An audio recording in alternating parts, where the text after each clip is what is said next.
guys, so in this video, real quickly, I'm going to show you how to color code your side browser here and customize it, both the colors and the icons. And I'll also really quickly touch on how you can delete some of your default folders, which will further clean up your side browser here. So it's super easy. I've got this template made that really saves a lot of time for doing this.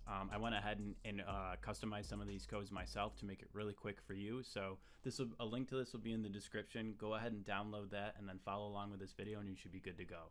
So it's super easy. The only thing you really have to know about are the .NFO files. And so all those they look like this. You may see some of them as you're looking through your default folders that installed when you downloaded FL.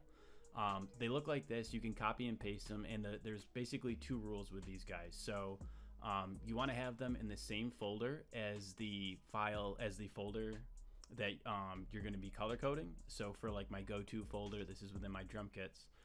The go-to.nfo file lives where the go-to folder lives, and it has to have the same exact name as well. Those are really the two big things, and this should work for you. So what I do to make this really easy, and you can do this right from the template, I'll put a .nfo file in there, is just copy and paste, and then just rename it to whatever folder you want to customize. So let's say I wanted to do it for splice. I believe I've already got one in here, but so you would see that down there. So let me go ahead and delete that. And then to edit them, so it'll copy over those properties. So say even I wanted, so if we see here, like I've got my go-to folder, say I want that color, but maybe for something else, all I have to do is copy that, go to wherever I want to go. Maybe it's a folder within melodies. Maybe I want everyone else to be that color. I would just rename it everyone.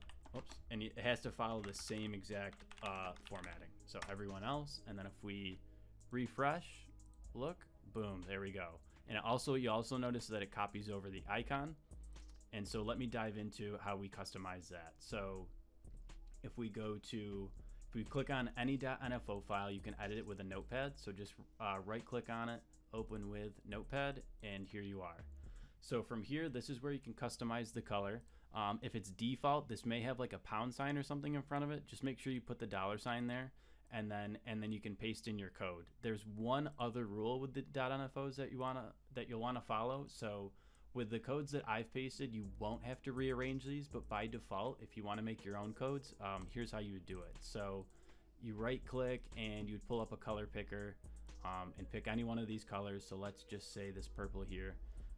Once you've got it picked, go ahead and hit the pound sign and copy this number string, and then pull up the .nfo file that you want to edit, and you paste this in, and then this is important. So you're going to look at this string here, and you're going to take these two and swap it with those two. So what I do is copy and paste the front, and then I cut and paste the original back, and we're good to go. And then all you have to do is Control Save, exit out, and now you'll see it's transformed to this really dark violet color.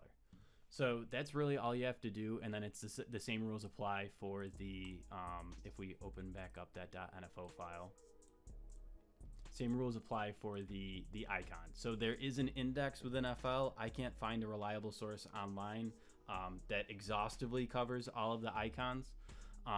But there's a numerical assignment to all of them, and it's random. It doesn't just go 1 through like 150 or something like that. It's completely random. But so you can just punch in some random strings and numbers here and see what pops up.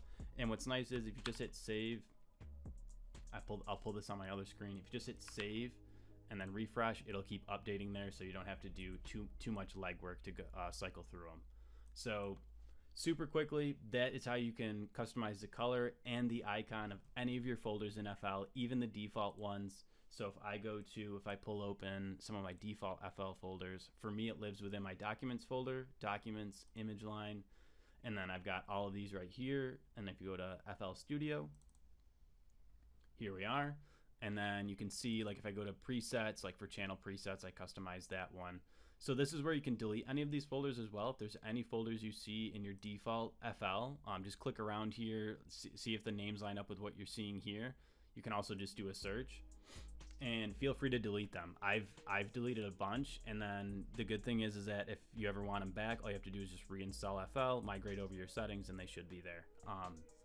So that is how to customize the color, the icon, and how to kind of trim up the clutter here on your side browser. Hope this was helpful. Check out the link in the description below and make sure you subscribe. Thanks.